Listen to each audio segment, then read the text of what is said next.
are the Jewish people saved? This seems to be a very popular question amongst Christians, especially with everything going on with the nation of Israel. And the answer is a bit of a complicated one. You see, the Jewish people and the nation of Israel are in fact in covenant with the Lord.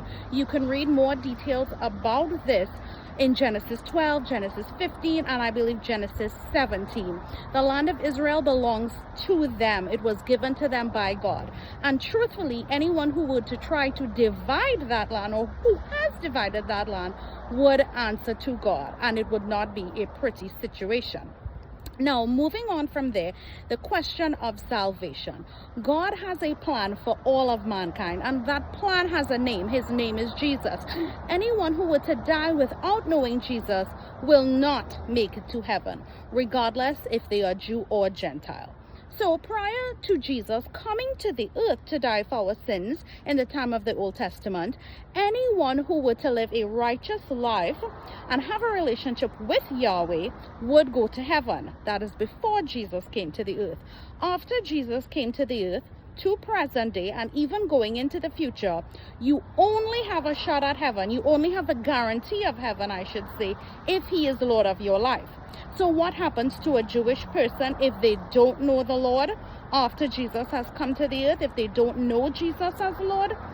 In a nutshell, they would not make it to heaven. Now, with that said, God has a plan for Israel. The land still belongs to them, will always belong to them. Going forward, what's going to happen? The next big step is the rapture. That's the next thing to happen upon the earth. Then the tribulation. During the time of the tribulation, in the very beginning of it, the Lord himself, our godly Father, is going to seal 144,000 Jewish men. They will preach the gospel. When he seals them, they are going to know that Jesus is Messiah, and they will preach to the nations of the earth, in particular the Jewish people, and let them know that Jesus is the only way. People will receive the Lord at that time. When Jesus comes back in the second coming, those who pierced him, mean the Jewish people, will see him and behold him as Messiah at that time. Those Jewish people will enter into the millennial reign and into the new heaven and new earth with Jesus, their Messiah.